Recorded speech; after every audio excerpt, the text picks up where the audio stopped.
না প্রশ্নটা? ভাবি একটু চলে আসেন না, রাজকুমারী ভাবি তো আসেন না, দুজনের কাছ থেকে শুনি, সব নিয়ে মিশে শুনি। আপনাদের বোঝাপড়া এখন কত দূর এটাও বুঝি, আসেন।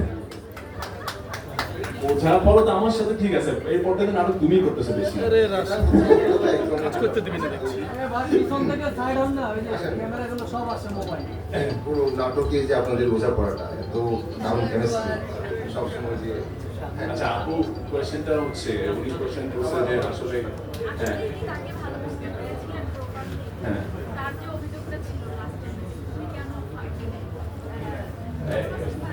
কারণ মেরিনের মতো আমি বলতে পারি না। হ্যাঁ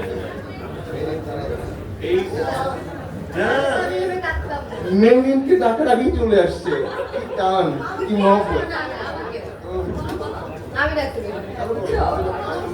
ভালো খারাপ তৈরি কাল তুলে দাও। আমি কিন্তু ভালো হয়ে গেছিলাম, আমি লাস্ট এপিসোডে হাত ধরে বুঝাইছি। এটা হচ্ছে আর কোর্টের বুঝে জানছে বসে আছে। যাই হোক, ছেলেটা ভালোর পথেই ছিল। হ্যাঁ, এরপরে যেটা হয় না, এটা ম্যাক্সিমাম ছেলে ভাগ্যেই ঘটে আসলে। আমরা সব ভালোটা করি কিন্তু মিসআন্ডারস্ট্যান্ডিং হয়ে যায়। দিন শেষে জামাইরা খারাপ না ভাই, জামাইরা ভালো, বউরা একটু বুঝেন প্লিজ। সাজ্জাদ ভাই একটা কোশ্চেন ছিল। আপনারা আমাকে বলেন, যদি কোনো ছেলে তার বউকে অ্যাসিওর করে যে সে ঠিকমতো ভালোবাসে, মেয়েরা কখন এরকম করে? আপনিই বলেন। ক্যামেরাটা খারাপো। আমি না আজকে অ্যাকচুয়ালি মানে মেন্টালি রেডি হয়ে আসছিলাম যে আজকে আমরা সাকসেসটা সেলিব্রেট করব। এত কথা বলতে হবে, আমি ওইটা রেডি হয়ে আসি নাই, যার জন্য এইভাবে কথা বলছি। আপনাদের অভিনয় দেখে দর্শকরা অনেক কেঁদেছে এবং ইভেন আমি এবং আমার ওয়াইফও কেঁদেছি। তা আপনি দর্শকদের উদ্দেশ্যে কিছু বলেন।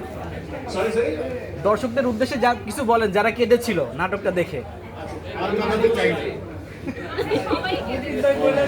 না, আমি আসলে কেউ কে কাঁদবে, সত্যি কথা বলতে কি, বিশেষ করে বাবার মানে যে ক্রাইসিস আমাদের সবচেয়ে খুবই কি বলবো ইমোশনাল যে সিকোয়েন্সটা ছিল আর কি, আমি আসলে অডিয়েন্স কাঁদবে কি কাঁদবে ওই ফিল থেকে আসলে অ্যাক্টিংটা করিনি বা আমরা কেউই করি নাই।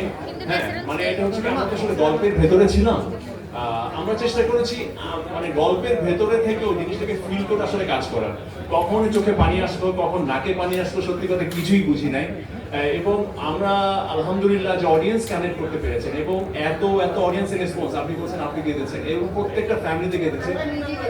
হ্যাঁ, এবং হ্যাঁ সবচেয়ে বড় ব্যাপার হচ্ছে যে আমার আব্বা আম্মা কেঁদেছে।